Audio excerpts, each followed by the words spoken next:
This podcast is sponsored by nobody. Hey dudes, welcome to Splat from the Past, the only 80s themed horror and sci-fi show where things can get totally radical. Now today I will be welcoming Dawna Lee Heising. Oh my god, where to begin with her? She is an all-around force of nature in what she does. Oh my god, acting, martial arts, publicizing. She is a producer, an interviewer. She just wears many, many hats. And she is gorgeous and vivacious, and we are going to talk today because she's one of the hockey masked showgirls in Ridley Scott's timeless sci-fi classic Blade Runner. And she'll be my third guest from the movie. And she also had tiny parts in many episodic TV shows like Bringing Back Alive, Matt Houston, Fantasy Island. She had tiny roles in cult classics like My Science Project, Big Trouble in Little China. And then she left the business for a long time, and then she came back, and she's been doing low budget movies ever since, in horror and action and what have you. And she had her own interview show for years called Ion Entertainment, and I want to ask her about that, about interviewing celebrities. And it's going to be a great conversation today. I cannot wait. And happy birthday to past guest Adrienne Barbeau, one of the great scream queens of all time. And I love Adrienne dearly. Happy birthday, Adrienne. I hope you could show me your equipment. So yeah, here is my interview with Dawna Lee Heising. So going back in time, did you gravitate toward acting early on in your childhood?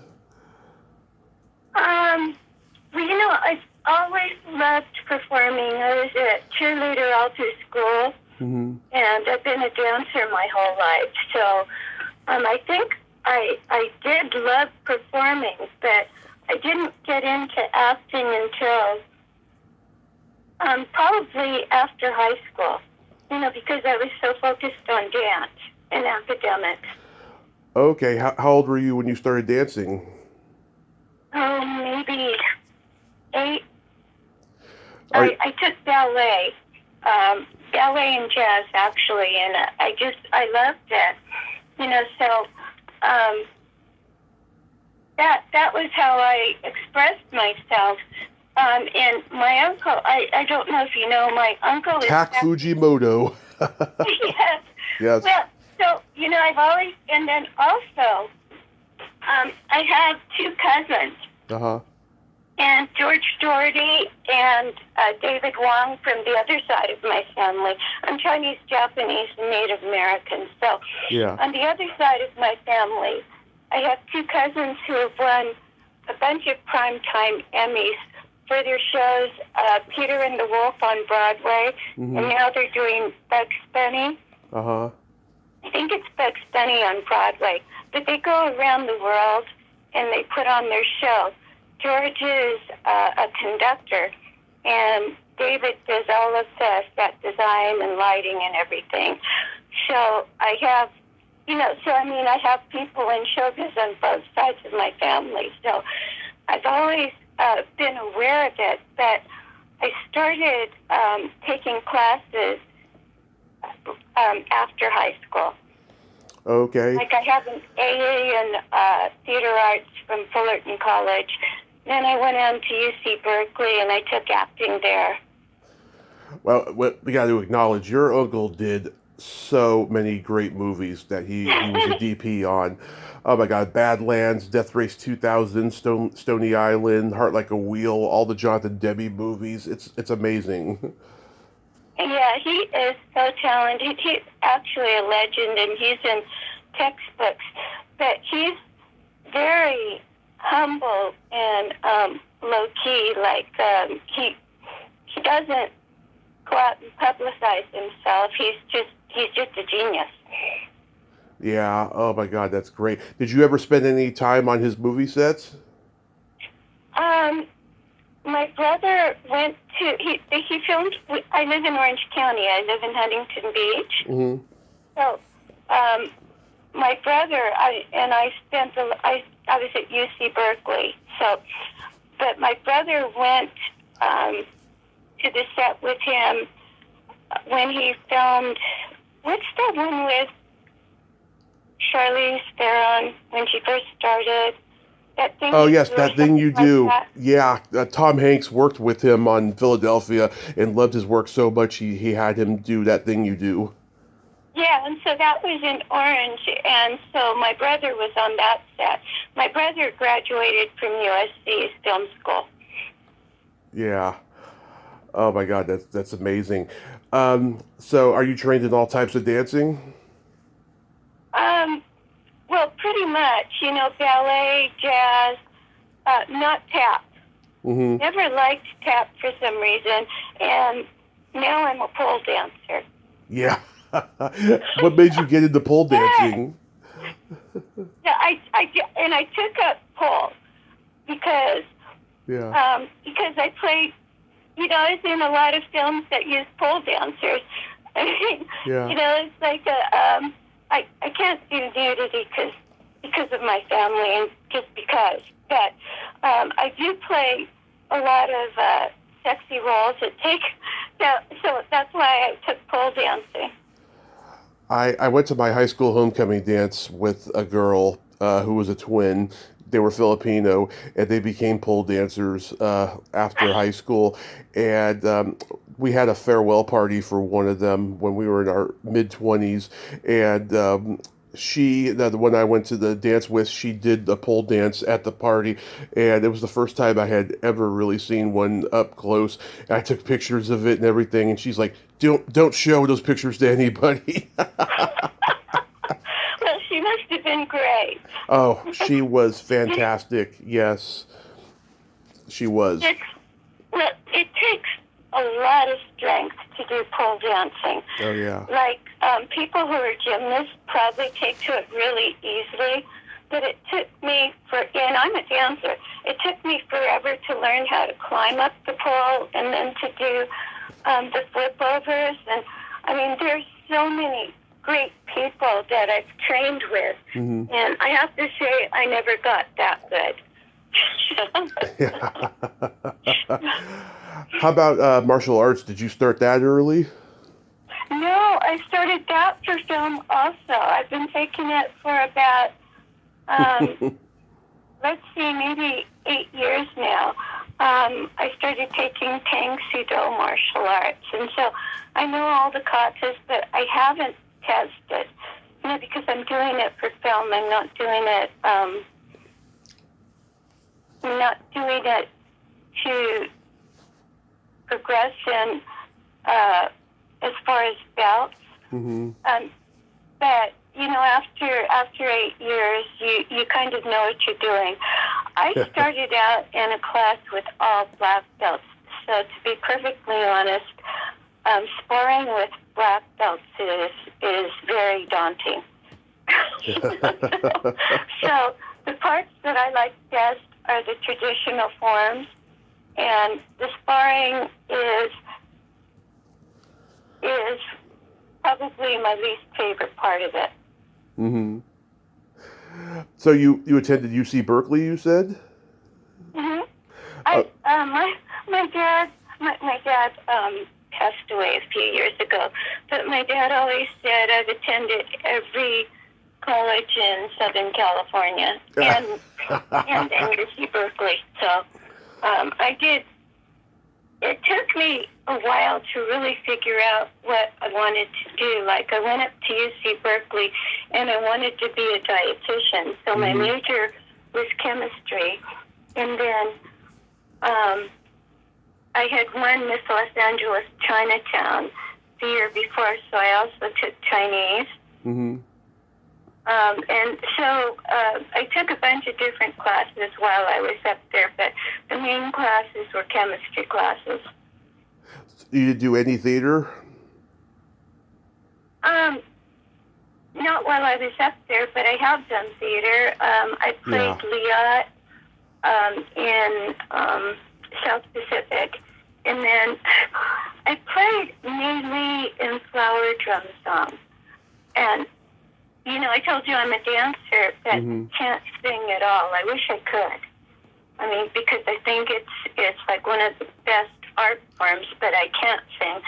And so I went in and I tried out for Linda Lowe because she's mainly a dancing part and then with easy songs. Yeah. And there's this great girl who's perfect for Linda Lowe. So they gave me the role of May Lee. She's got like 3 really tough solos in Flower Drum songs. Yeah.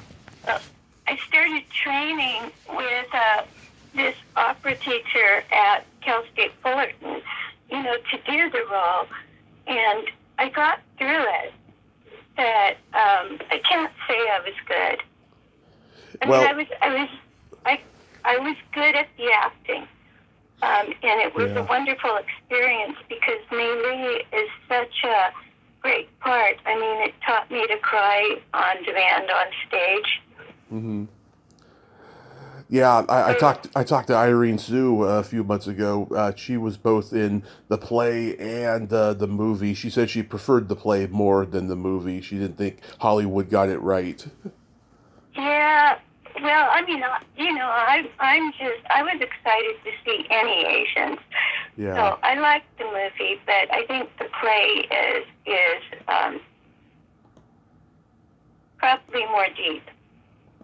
Yeah. But I love Nancy Kwan. Oh, yeah, Nancy Kwan. She's great. She was my idol growing up, because she was just so beautiful and so talented. And then she was older, but France Nguyen was gorgeous. She was half Chinese, I think, and half French. Yeah. She was in a lot of older films, but she was gorgeous. Yeah, very gorgeous. And it was really exciting, for me growing up. I'm Eurasian, but to see other Eurasian actresses. Yeah, and she still is too gorgeous. Her and Irene have done a few public appearances together the last few years. So, did you start beauty pageants early as well? I started them when I was a senior in high school. Okay. And I'm kind of an obsessive person, so it was something that I would do, like, kind of as a hobby, so I ended up, once you do something a lot, you get really good at it, so I always, either won the pageant or placed, and so I ended up doing, over 100 contests, and I loved it. Wow. Yeah, you were Miss Universe San Francisco. Yeah, that's how I got onto Fantasy Island. Yeah, I'm born and raised in San Francisco, so whenever I find out that somebody was there doing something, showbiz related, I always got to ask about it, Oh, okay. Well, yeah, San Francisco's a beautiful, beautiful city, and I have an aunt who lives. In fact, David Wong, who I was telling you about, who travels the world in Bugs Bunny, he grew up in San Francisco. So I had relatives up there, and we used to visit San Francisco a lot. So you live in Northern California, don't you? I live in Modesto, yeah. Okay. So San Francisco's changed a little bit from the days that I remember. I'm sure you know better than I do. Oh, yes. I mean, that's one of the reasons why I left it in 2017. It's just... It's just a tech industry now, and it's not small town anymore. Everybody who grew up there left. My generation, my parents' generation. It's really sad how it changed that way. It's like that Talking Heads song, "Nothing But Flowers." It just everything completely closed down, all the businesses, and now it's just unrecognizable. Well, it's just kind of like Los Angeles too. It's a little more dangerous, and I don't really remember Los Angeles because I spent more time during my college days in San Francisco, but I don't remember when I was at UC Berkeley, we went to visit like a few years ago, and I don't remember all of the homeless when I was there. Oh, no. I mean, it was safe to walk around. It was a beautiful campus. In fact, it was exciting, the arches and everything. So, Yeah. But Los Angeles is just as bad. It's, God, both places. I remember when I first visited LA in 2016 for the first time in 25 years, I remember going on Hollywood and Vine and going, that Hard Rock Cafe wasn't there when I was there in 1990, and just everything's different now. Yeah, it is. Well, I live in Orange County. I live in Huntington Beach, so it's a completely different area. And it's a completely different vibe. It's very laid back, and we live across from the ocean, so they have the U.S. Open of surfing and everything, and the streets are wide, and it's just completely different. But I do work a lot in Los Angeles. Yeah, of course. But yeah, it's a completely different animal now. So, did you just audition for Blade Runner and get it? How did that come about? At the time, I was, it's like I was busy going to college, deciding what I wanted to be. So, I studied at Cal State Fullerton, Cal State Long Beach. I have an AA in chemistry from Cypress College. Yeah. And I was a cheerleader there too. So I wasn't really sure what I was doing, but I met this wonderful man named Paul King. And so Paul put me onto Blade Runner because I was a dancer. Right. And then from there, I found an agent, and that's how I got Cleo the Snake Dancer in Magnum PI. Yeah, I remember that episode. Yeah, well, really, I thought it was going to be my big break. I mean, it took a whole day, and we had a trainer off stage to dance with the python, and it was really scary, but I wanted the role so bad, we did it. And I got cut out of the scene except for Magnum sitting in front of this building, and I'm like a building-sized poster. So that at the time, it was a little disappointing because I was hoping they would use my dance. But now I'm just really proud of it because it was a great show, and Tom Selleck is just fantastic. Yeah. But like for Blade Runner though, did you just audition for Ridley Scott? No. I was a dancer, so we just danced, and then also I worked on that on Blade Runner for like a month. Yeah. They built this whole set, and it was like a Chinatown, and we worked like every night in the fog. It was so exciting. It was like a major city. And so I also played a prostitute on the corner. I mean, in those days I had long dark hair, so I played a lot of prostitutes. So I did, in those days everything was huge, so I had small parts in these huge projects that I was just happy to be involved in those projects because everybody knew what they were, and it was so exciting. Yeah. So I think I'm probably cut out of playing the prostitute, but I got to be on the set when Daryl Hannah's understudy did the backflips. Yeah. Which was so exciting. So whose idea was it for the hockey masks? The wardrobe people. Like in those days, even if you had a small part, you were treated like a star because they were huge productions. So you had the wardrobe department, and catering was just incredible. It was a completely different thing than the indie film business now. Oh yeah, But like, it's funny because, Friday the 13th Part 3 hadn't even come out yet, and that was the first Jason movie that had the hockey mask that he wore, right? But this movie came out probably 2 months before Friday the 13th Part 3, so like the summer of 1982 was like the summer for the hockey masks. It's weird when you think about it in hindsight. Uh-huh. Yeah. Well, also disco dancers, too, so I did that, too. Yeah.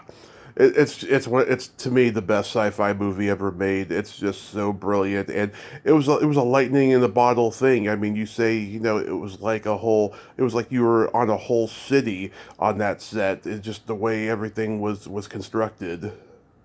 And Ridley Scott is really a genius. Yes. I mean, all of his films are fantastic. So I was very, very lucky. He has directed over 2,000 TV commercials in England. I mean, that's how good of a director he is. Not to mention all the other good movies he's directed.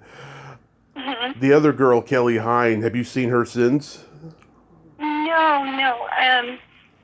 Actually, that was so long ago that I was contacted last year. Mm-hmm. I believe it was last year, maybe 2 years ago.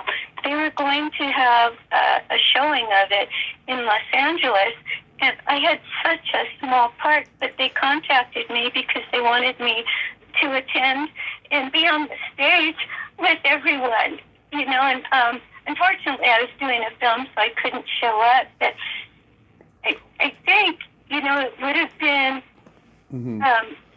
really overwhelming Yeah. to be in the company of all these stars, and to be on the stage with them when I had such a small part. But I'm still really proud of it. Oh, as you should, because it's just one of the best movies ever. Did you get to interact with Harrison Ford or Joanna Cassidy? No, I didn't. I mean, but there are so many people there. I mean, there was like a cast of thousands, and so I'm just lucky that I had a part.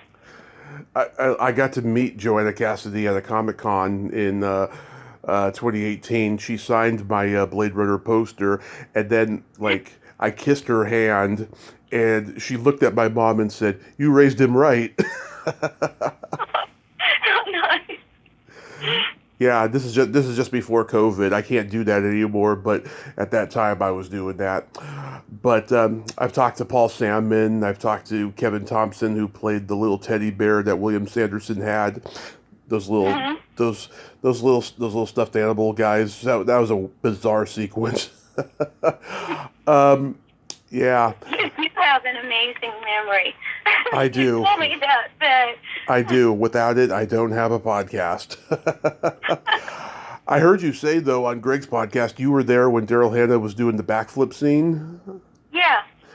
Well, actually, it was her understudy or her stunt double, Yeah. that did the backflip. But I was there, and it was amazing. And Ridley Scott was on the set. I was terrified when I was a kid seeing that scene. I mean, she is just so ferocious in that scene. No, and it was just so amazing. Yeah. I mean, you just, that's one, I have a very terrible memory, unlike you. But that's something you don't forget is seeing something like that, having the whole city built there, and the lights and the smoke. Mm-hmm. I mean, it was just incredible. Yeah. And, yeah, I mean, just seeing her in that makeup, it just terrified me as a kid. You guest starred on Bring 'Em Back Alive. Anything stand out about that? Um, well, actually, I guest starred on. Not, I didn't guest star because they were small roles, but Uh-huh. in those days, I told you I played a lot of Asian prostitutes that were PG. Because Yeah. it was television, so Yeah. it couldn't be anything bad. But when you're a young girl and you have long dark hair and you're relatively in shape, that's you kind of get typecast. So I played a lot of hookers. Yeah. But I liked it because it was exciting. You had these great costumes, and you got to, and it was fun. And then I did a lot of like running in the jungle things too. Oh yeah, yeah. In those days, it was so lucky. I was probably the golden age of Hollywood for people like me.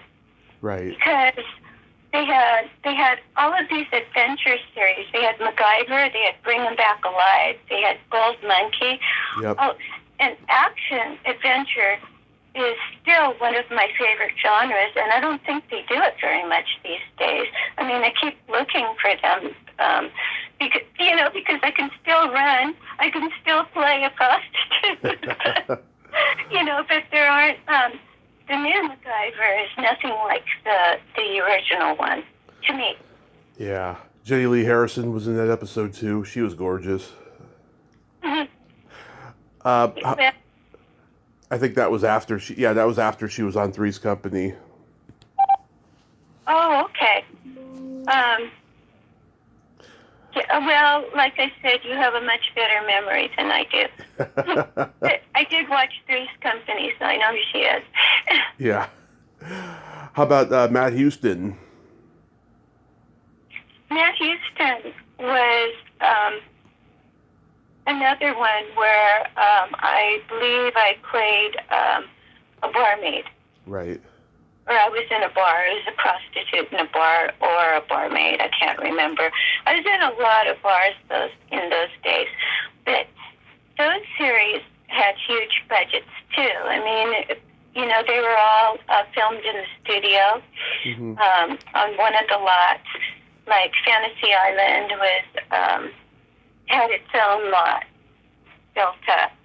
And I think you were really spoiled in those days, no matter how big your part. Right. The legendary stuntman Charlie Pickerney directed. How was he? It was, well, everybody there was a professional, I mean, I worked on a lot of, like, big productions, so everyone was a professional. Like I said, it's much different in the... Mm-hmm. I'm not saying that indie filmmakers are not professional, because they are. I love the ones I work with, but, I mean, there were thousands spent on production values, and especially for the series I was in. I played nurses a lot, too. Yeah. How about St. Elsewhere? Was that where you were the nurse? I was a nurse, yeah. Yeah, God, that was one of the most talented casts there ever was on a series. There was Denzel Washington, Howie Mandel, Mark Harmon, Ed Begley Jr., lots of good people. Yeah, it's hard to believe that Denzel Washington started out on a series, because he's just such a great star. He's just such a great actor. Yeah, well, he was part of an ensemble, so I think that's why people tend to forget that he was on that show. Yeah, and also he was young, and actually it was a great show. Mm-hmm. My uncle worked with him a lot. Oh, he worked on St. Elsewhere? No, my uncle worked with Denzel Washington. Like, he worked on Philadelphia. Right. He worked on something about a blue dress. That Devil in a Blue Dress? Yeah, Devil in a Blue Dress, yeah. But he was good friends with Denzel Washington. Nice. It's just incredible. Like, we just, my husband and I just recently caught up with the Equalizer series. Oh, yeah. And he can do so much with just his eyes. He Yeah. doesn't even have to move. I mean, it's like you can tell the great actors. There's just something about them, their charisma. Like, there's a reason why stars are stars. Yes, I agree. How about Fantasy Island? Fantasy Island was great. Like, I was Miss Hawaii, and then I became one of the lay girls. So it was like full-time job for a while. And there was this island there, and Ricardo Montalban's great. It was a great experience. That show, when you look back on it, it had kind of a creepy premise. It's almost as if Mr. Rourke was the devil and Tattoo was his minion, and it's like they were, enticing people to come to this magical land of fantasies and desires and evil. It's weird when you think about it nowadays. Yeah, but Ricardo Montalban's just like, he has that star quality, that charisma. So it's hard to think of him as a devil because he's just so suave and debonair. Yeah, I feel like that, he got more successful as he got older, whereas when he was younger, he was looked at as just a a handsome guy, but as he got older, I think he became a bigger star. And I think that if it wasn't for that show, or if it wasn't for The Love Boat, that show probably wouldn't have existed, because it was Aaron Spelling and I think Douglas Kramer.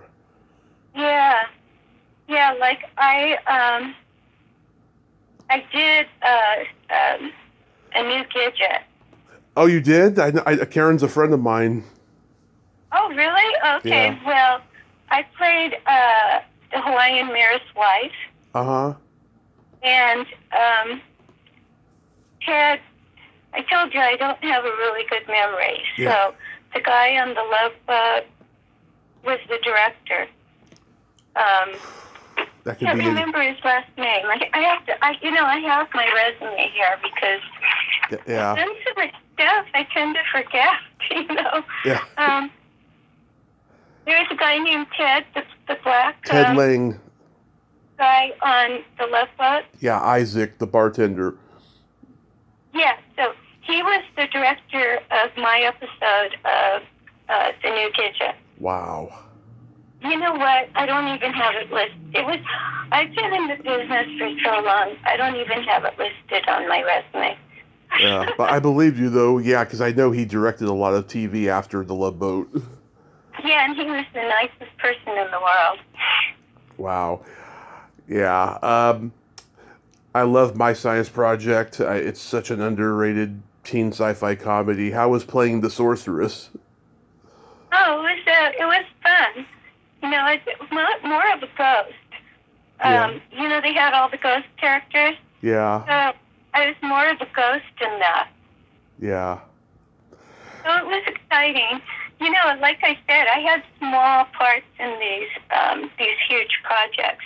So it's not like I got to meet everyone in charge. I wish I had, but yeah. In those days, I think, it would have, I think I was a little shy too. Mm-hmm. So I'm not the type of person who you might think of as a pushy actress. Yeah. It's like I'm Asian, so I was raised to value education. So I've always valued acting itself. Like I was with a theater company called the Friends and Artists Theater. I've studied acting my whole life. Right. So that's why I did do theater. I wanted to know everything about what I was doing. And so now, I feel like I've been in the business for so long. Yeah, I feel like I'm a good actress, but I'm still studying because there's always more to learn. Always. In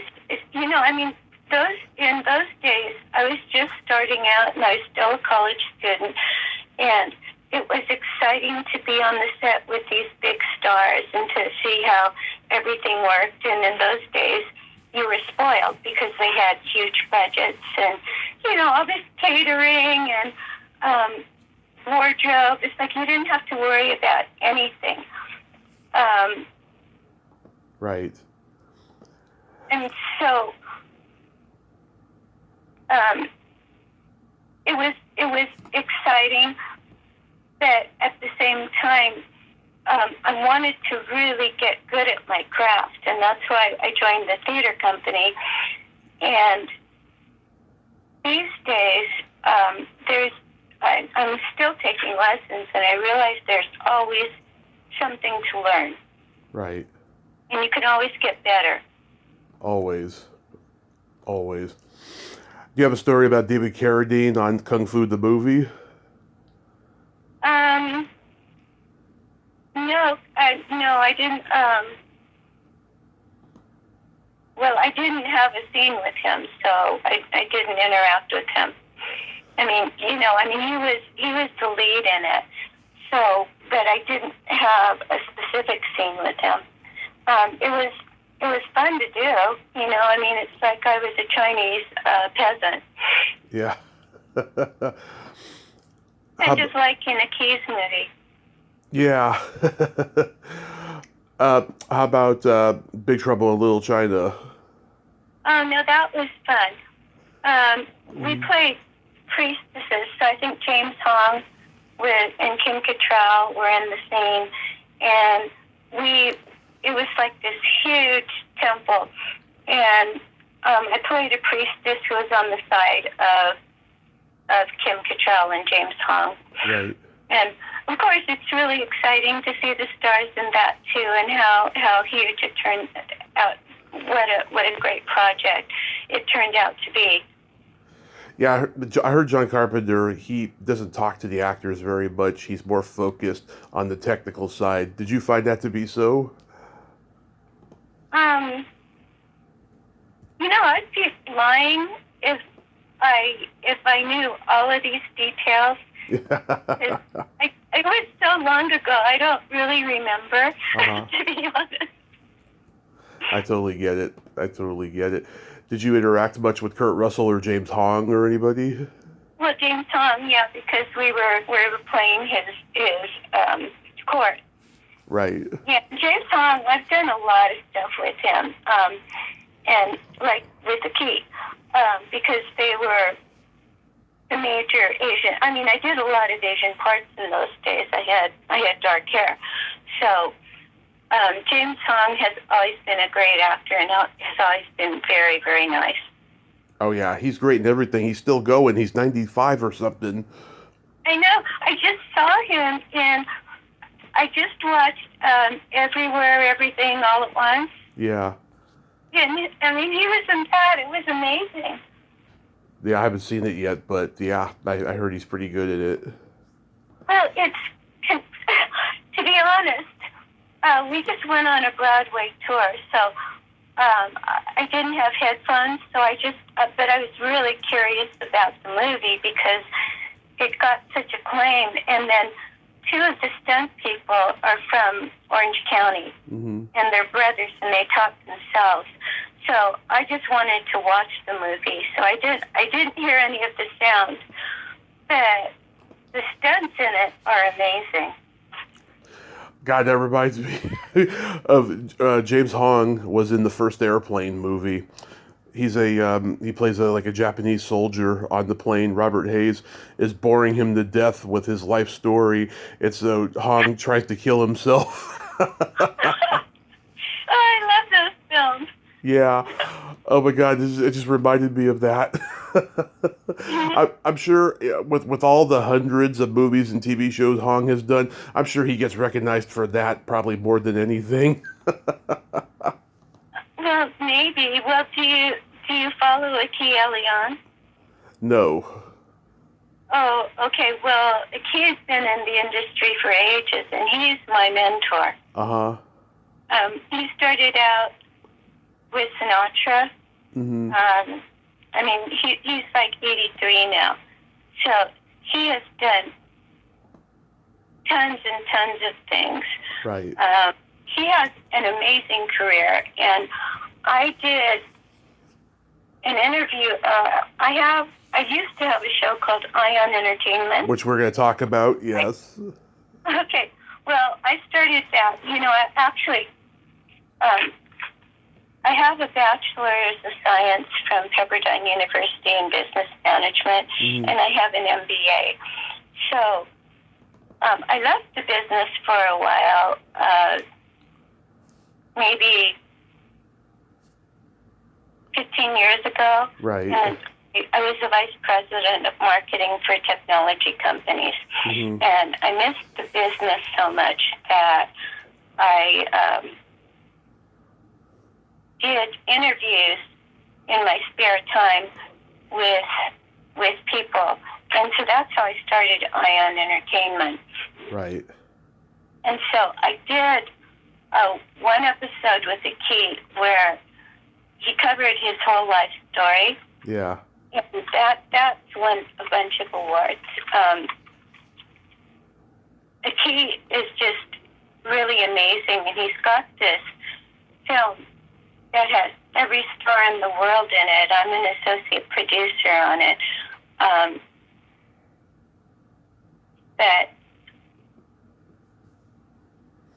Yeah, I'm curious to know, like, what made you want to start interviewing people? Well, I started out as an actress, and then I was a vice president of marketing and for technology companies, for SAP companies and ERP software. So it was completely a different world. But I missed the business so much that I met an agent who handled all of the top horror people. So I started doing interviews for him in my spare time. And you work 12 hours a day in technology. Right. So I didn't have a lot of spare time, but I would do it because I wanted to, because I missed it. Right. And I also did press releases for him because that's what I did for the companies in technology.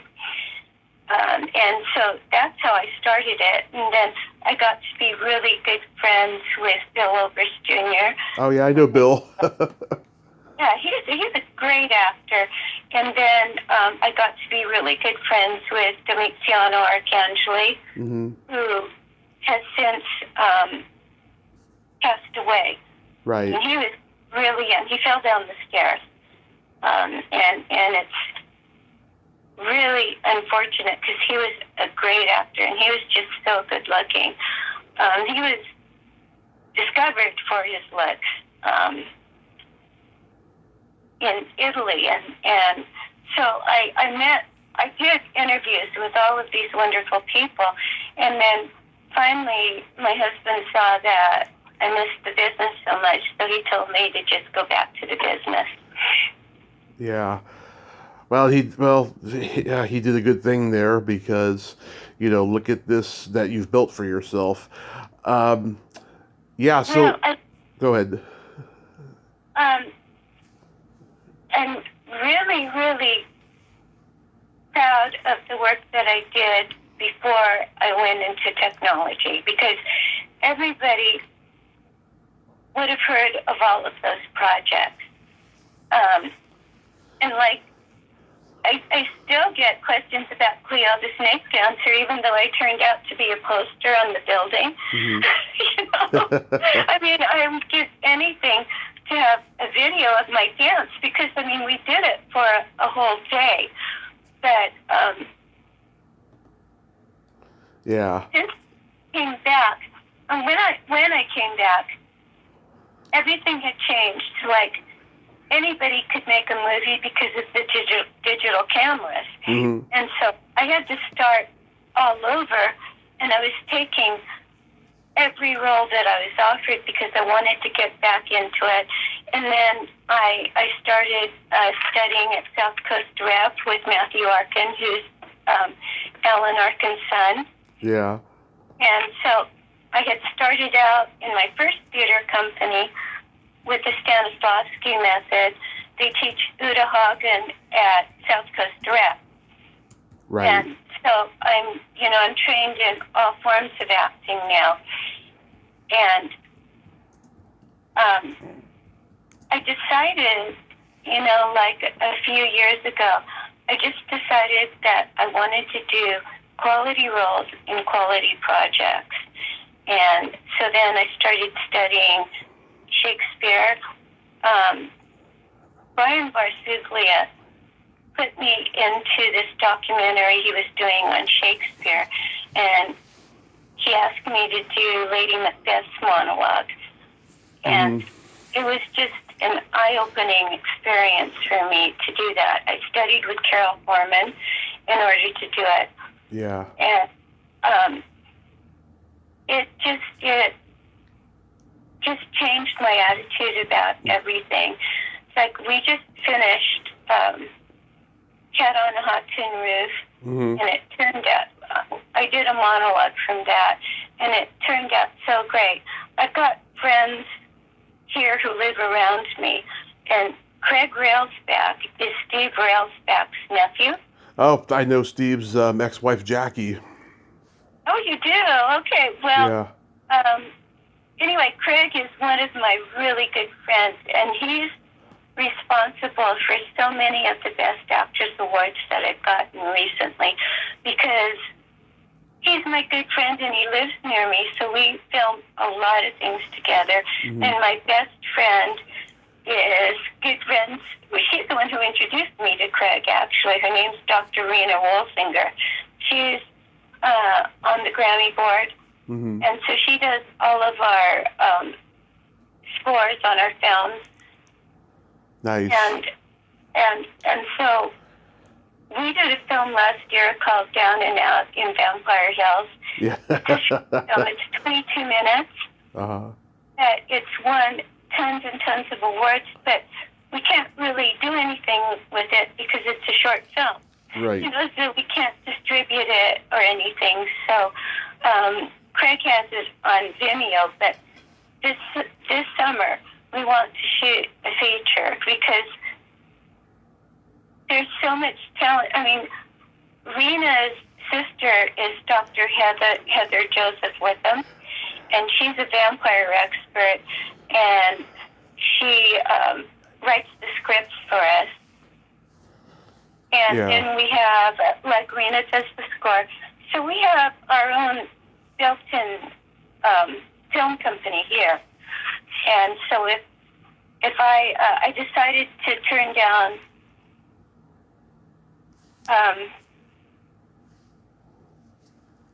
roles that I decided to turn down cameos and silly roles, you know, things that I wasn't going to learn with. And my goal this year is to do leads in quality projects. And so that's something that I'm actively going after. And it makes me feel really good that I have this background where I've studied so much that I know that I'm a good actress. You know, and I think possibly, since I'm known as a scream queen, I don't know if everybody knows that I can act. You know, so I think that's it's what I need to prove to people, and that's why I need to do good work. Right. And lead. But do you like doing the other things, publicizing and producing? I produce my own things. Yeah. You know, I like if it's a role I'm proud of and a project I'm proud of, I love publicizing it, and I will go to the ends of the earth. Like, you know, I don't publicize the big projects. Everyone wants to publicize it themselves, like I did Bad President with Eddie Griffin. Eddie didn't want it to be in film festivals, you know, and we were really disappointed with that film because it debuted at Cannes, and it's such a great film. It's Bad President. Yeah. It stars Jeff Rector and Eddie Griffin, and it's such a great film. So it debuted, and it's got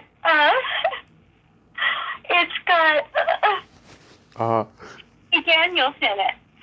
So, who? Stormy Daniels.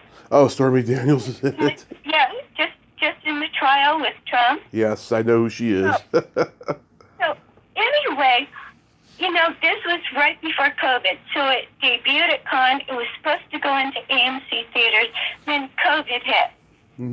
So the film just kind of got lost, and so it's like my best film. I'm not a lead in it, but I play one of Eddie Griffin's minions, Yeah. and I consider it to be one of my best films because Eddie's so great. Yeah. He was so great to us. He took us to his show in Las Vegas, and Robert Amico, one of my good friends, is in it with me. He plays Shane, I play Misery, and Justin Shenkuro. Do you know Justin Shenkuro? No. He's the voice of Arnold in, Hey Arnold? yes, so he's the voice of someone else in Hey Arnold. Okay. He was also in Picket Fences. They won a Golden Globe. Love that show. Yeah, I probably know him if I saw him. He was a child in that show, but Justin's done tons of things. You're talking about Adam Wiley? Hello? Are you talking about Adam Wiley? No, his name's Justin. Justin Shenkuro. Huh, I gotta look him up. I have no idea who that is. And I used to watch Picket Fences all the time when I was a kid. Okay, I never watched it, so I don't know who he played, but I know he was a child, and I know that it was an award-winning series. But he did play Albert in Hey Arnold. Okay. He's done tons of stuff, actually. He was on the SAG board with Robert. That's how they met. Mm-hmm. And so anyway, we all ended up in Bad President with Eddie Griffin, and that was 3 years ago, I think. It was an amazing experience. I thought that was going to be my big breakthrough, and then COVID hit. Well, it's never too late. Well, with Trump, I mean, it's a journalist wrote it, so it's hilarious, and it's kind of fiction because Eddie Griffin plays the devil. Yeah. I don't. So anybody, regardless of your political affiliation, should love it. But who knows? Who knows what's going to happen? Yes. Like, I wish that had gone into theaters because it's hilarious, and I hope that everyone who's listening will go check it out. I hope that everyone who's listening will check out Down and Out in Vampire Hills. It's on Vimeo. We can't distribute it, so that makes me sad. That I did do a project last year called Word Lotto. Uh-huh. I'm hoping that gets on a network because it was an incredible project. And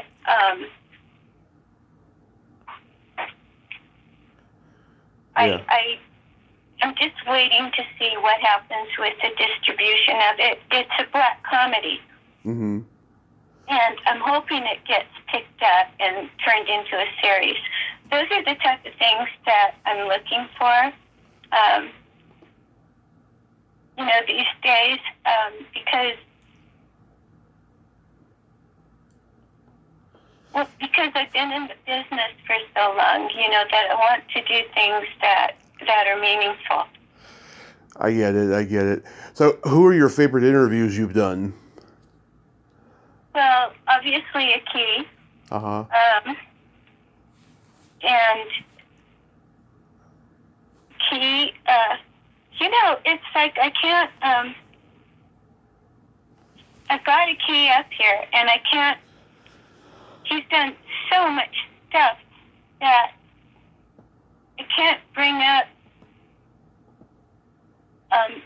everything that he's done, but he started out in things that you will know.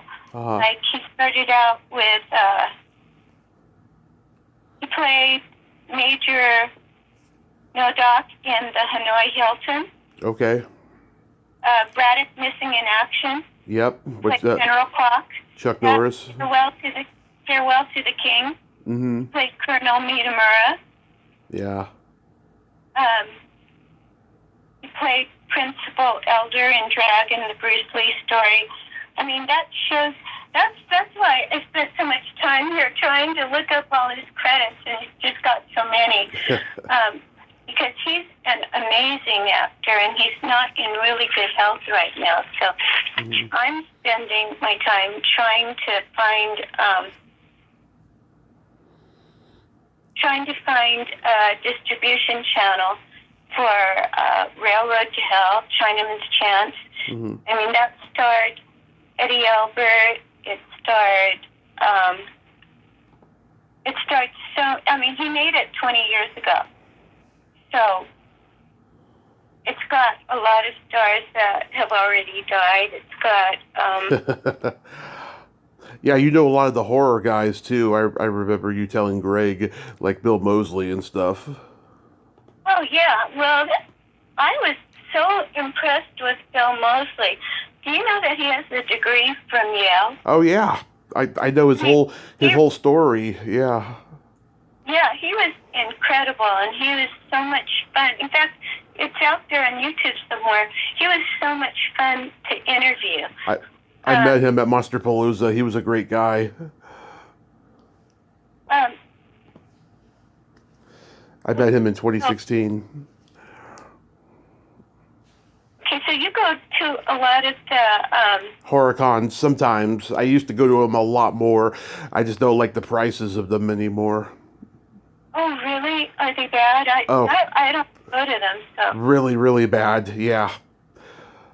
Oh, well, that's too bad. It's okay. I mean, I've met the bulk of everybody I want to meet, and now I just choose which ones I want to go to, depending on where it's at and stuff. But I still have fun when I go. Well, I pretty much, because I did so many interviews for this manager that handled all these horror people, I pretty much know most of the horror people.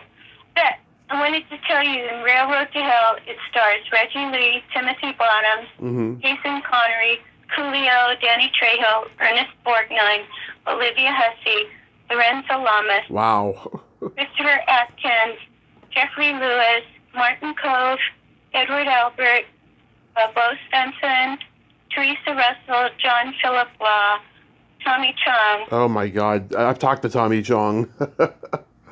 Everybody in the world. Yeah. And so I want to get that out there soon. Because we had to, it was done so long ago, it had to be transferred into HD, and then, but it's a great film. It's about the Chinese working on the railroads and how they had to go down and place the dynamite. I mean, they did really dangerous jobs there. Yeah. So it's a historical film, and it's won tons and tons of awards too. Yeah. Do you have anything else upcoming you'd like to mention? I'm doing a film called Next Stop, Hell's End. Okay. And we're probably going to do it next year because the director, Walter Hofbruckner, he had an accident on a cruise ship, so anyway, he's recovering. But that's going to star Jan Birch, and it's a sequel to the Paradise Motel that I starred in last year. Right. And that's going to be a really fun one to do. I'm supposed to do Dick Reno Monster Slayer with Eric Roberts and Richard Tyson. Nice. This summer. The Magnificent Warriors of Dimension War 1 will have Bai Ling, Gigi Edgley, Daniel Baldwin, and Robert Lusardo in it. Alien Storm with Tom Arnold and Kevin Sorbo's coming out probably next year. This month of June is National Belly Button Month, and I love belly buttons. I was curious, Dawna, are you an innie, outie, or in-betweenie? Innie. Love it. I am also an innie. And I read an article years ago, excuse me, that people who have deep innies will live longer and they tend to be more generous and caring and compassionate. Oh, well, that's good to hear. Yeah. I just wish I knew more about the Audis, though. That wasn't in the article. Well, I, if you're not one, it doesn't matter, does it? no, I don't know what their fate is. But Donna, thank you so much for coming on today. Oh, well, thank you so much for having me. Yes, you are amazing. I hope the film gets distributed, and I hope you continue doing what you love. And you have yourself a great rest of your day, and be safe out there. Okay, thank you so much. Thank you. Bye bye. Bye. Well, there you have it. Dawna Lee Heising. Ah, I told you, a force of nature, huh? But she is a sweetheart, and I'm so glad that we could talk today. And that was one of the most interesting conversations I've had in quite a while. Well, until next time, this is Tommy Throwback Kovac saying there's no shame in living in the past because the present sucks. Later, dudes.